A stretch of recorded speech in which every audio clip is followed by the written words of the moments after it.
अच्छा सर, ये मतलब आप जैसे बता रहे हैं पुलिस बड़ा अच्छा वर्क कर रही है, क्राइम के ऊपर कंट्रोल करने के लिए आप कार्रवाई आप भी सप्लाई रिजल्ट भी कर रहे हैं इसके साथ साथ, लेकिन एक चीज देखने में आई है कि क्राइम कम होने की बजाय क्राइम का ग्राफ जो है वो बढ़ गया है। वो इस तरह के पिछले साल 10 महीनों के अंदर जो क्राइम की रेशो थी वो 8,000 से अबव था, कुछ 100 थे ऊपर। इस दफा 10 माह के अंदर 12,168 FIR जो है वो दर्ज हो चुकी है, जबकि ये वो रिकॉर्ड है जो पुलिस के पास दर्ज है, जबकि जमीनी अटैक जो है वो लेकिन बरक्स है। लेकिन ये है कि अभी आप देखेंगे क्या अभी समझते हैं आप कि ये क्यों ऊपर जा रहा मैं है, मैं इसको चाहूंगा नीचे कि आना चाहिए? मैं चाहूंगा कि दिसंबर तक 12,000 की बजाय 14,000 हो।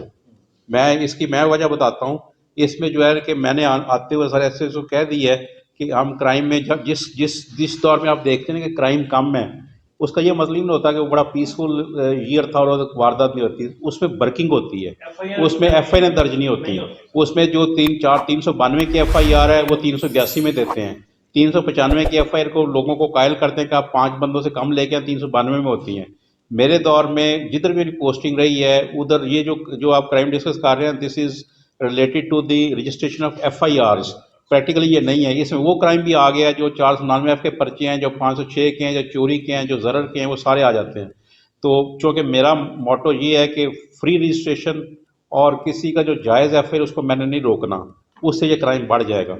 लेकिन इसका ये मतलब नहीं है कि क्राइम बढ़ गया। इसकी मैं आपको ये देता हूँ कि मेरे पास जो ग्राफ्स मौजूद हैं वो मैं इसको कहूँगा, मेरा जो PRO है वो आपसे शेयर भी कर देता है।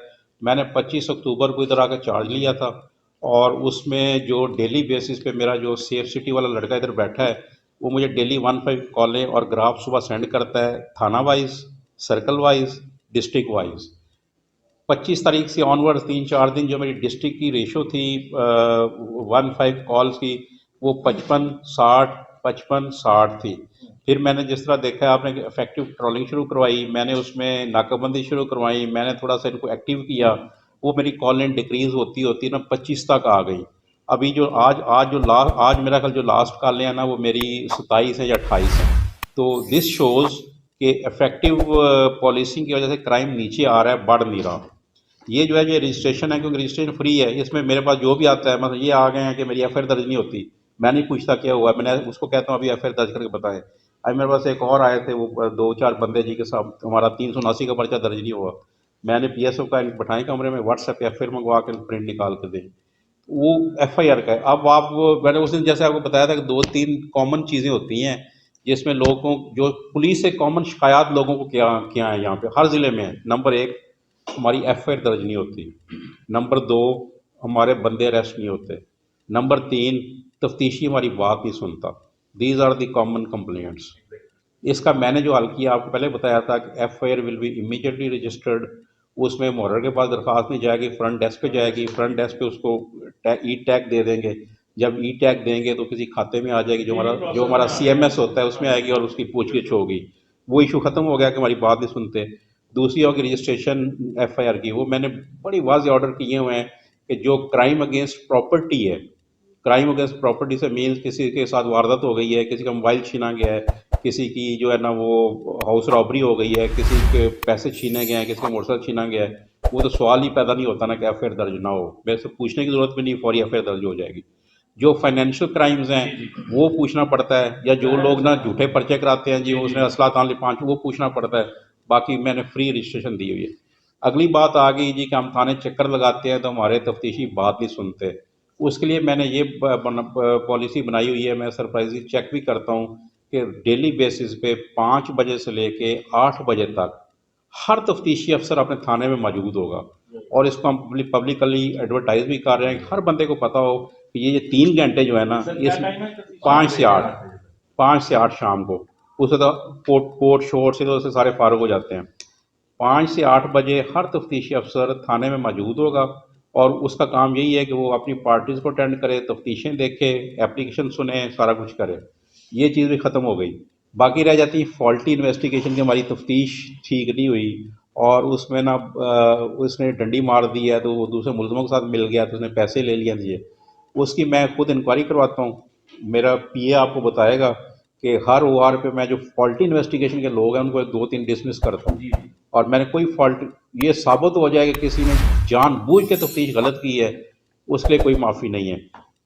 7 हो सकता है, 7 हो सकता है। मैं उसमें ये करता हूँ, चेंज ऑफ इन्वेस्टिगेशन कर दूंगा चेंज ऑफ इन्वेस्टिगेशन में अगर जो वो मेरे पास रिपोर्ट आ जाएगी पहले ने गलत की थी, ये ठीक है, फिर वो नाकाबिले माफ़ी है। अच्छा सर, आपने एक बड़ी अच्छी बात की कि जिस इलाके का एसएचओ तगड़ा होगा वहाँ से चोर और डाकू मतलब भाग जाएंगे। खानेवाल थाना सिटी में जो है ना वो वारदातों का सिलसिला रुक ही ना। ठीक कहते हैं आप। आज भी एक मोटरसाइकिल जो है, बंदे दुकान के बाहर खड़े होकर अंदर कोल्ड ड्रिंक पीने गए, मोटरसाइकिल चोरी हो गया। और कल भी ऐसी वारदात हुई, रोजाना की बुनियाद पर वारदात वो हम उस पर कर रहे हैं थोड़ा सा, वो ना मैंने रात को ना कुछ 2-3 ऐसे जो रीशफल किए हैं जी जी। कि कोई अच्छा तगड़ा बंदा उसको उधर कर दिया, कमज़ोर को उधर कर दिया, वो 3-4 किए हैं। अभी मेरे पास ना वैसा कुछ स्टफ़ नहीं आ रहा, मैं देख रहा, मैंने आरपीओ साहब को भी लिखा हुआ है। तो मेरी नज़र में एसएचओ सिटी जो है वो वीक है। 3-4 थानों में मेरे एसएचओ वीक हैं। वो जैसे मुझे बेहतर बंदे सिटी मिलेंगे में बड़ी जरूरत है मुझे पता है, क्योंकि अब लोग बड़े परेशान हैं। वो मैं सच्ची कर बात रहा है, हूँ लोग हमें इंशाल्लाह। गालें करके कहते हैं कि क्या हो रहा है। वो इंशाल्लाह कर तो मैंने तारफ़ नहीं करवाया, हमारे एएसपी आए हैं नए कबीरवाला में, जो है ना साद आफरीदी नए एएसपी हैं, तो माशाल्लाह यंग है। मैंने उनको बताया कि मैं 2 दफ़ा उधर एसटीपी हो रहा हूँ, तो कबीरवाला अब इनके हवाले है। तो ये इंशाल्लाह वहाँ का ना आपके तो क्राइम भी आपका तो तजर्बा भी बड़ा वादी है कबीर वाला के हवाले क्राइम से। भी कंट्रोल करेंगे और ये छोटी मोटी चीज़ें इंशाल्लाह ताला वो सेटल सर होंगी। क्राइम होते रहते हैं, लेकिन जिस तरह ये कार्रवाई हुई है ना, बड़ी अच्छी दुबंग कार्रवाई की है जोया साहब ने माशाल्लाह। अगर इस तरह वर्किंग चलती रही, ये सारे होते रहे केस वगैरह और लोगों को रिलीफ मिलता रहा, तो असल चीज़ आप बिल्कुल ठीक, असल चीज़ ये है, अगर क्राइम नहीं ना होना तो फिर पुलिस का फ़ायदा कोई नहीं। क्राइम हर दौर में होता है, क्राइम होता है, असल काम पुलिस का जो है ना वो डिटेक्शन है।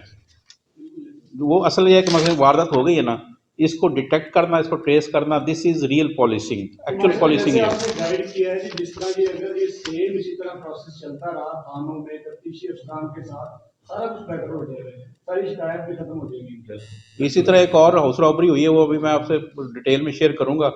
उसमें वो हमारी ना थाना नवा शहर कबीरवाला के इलाके में, उधर भी इस तरह होता, गाड़ी कार पे लोग आए, कार पे लोग आते थे पुलिस की यूनिफॉर्मों में आके तो वारदात करके चले जाते थे। वो भी, उसकी भी हमें जो है ना वो क्रेडिट मिला है कि वो हमने वो बंदे ट्रेस किए है। ट्रेस करने के बाद उसमें 4 बंदे अभी यंग पुलिस ने पकड़े हुए हैं, 2 मुल्तान वालों ने पकड़े हुए हैं, एक हमारे पास है। और इसमें नायत ही बायसे शर्म बात है कि उसमें एक खानेवाल का एक पुलिस कांस्टेबल जिसकी आजकल मुल्तान ड्यूटी लगी हुई है, he is involve in that. वो उधर से ड्यूटी कंप्लीट करता था 7 बजे, अपना गैंग लेता था, जाके वारदातें करता था यूनिफॉर्म पहना के। वो बंदा भी हमने पकड़ा हुआ है और आज ही मैंने उसको जो है ना सस्पेंड करके चार्जशीट दी है and he will be dismissed. तो ये साथ साथ प्रोसेस चलता रहता है, वो सारा हो जाएगा इंशाल्लाह।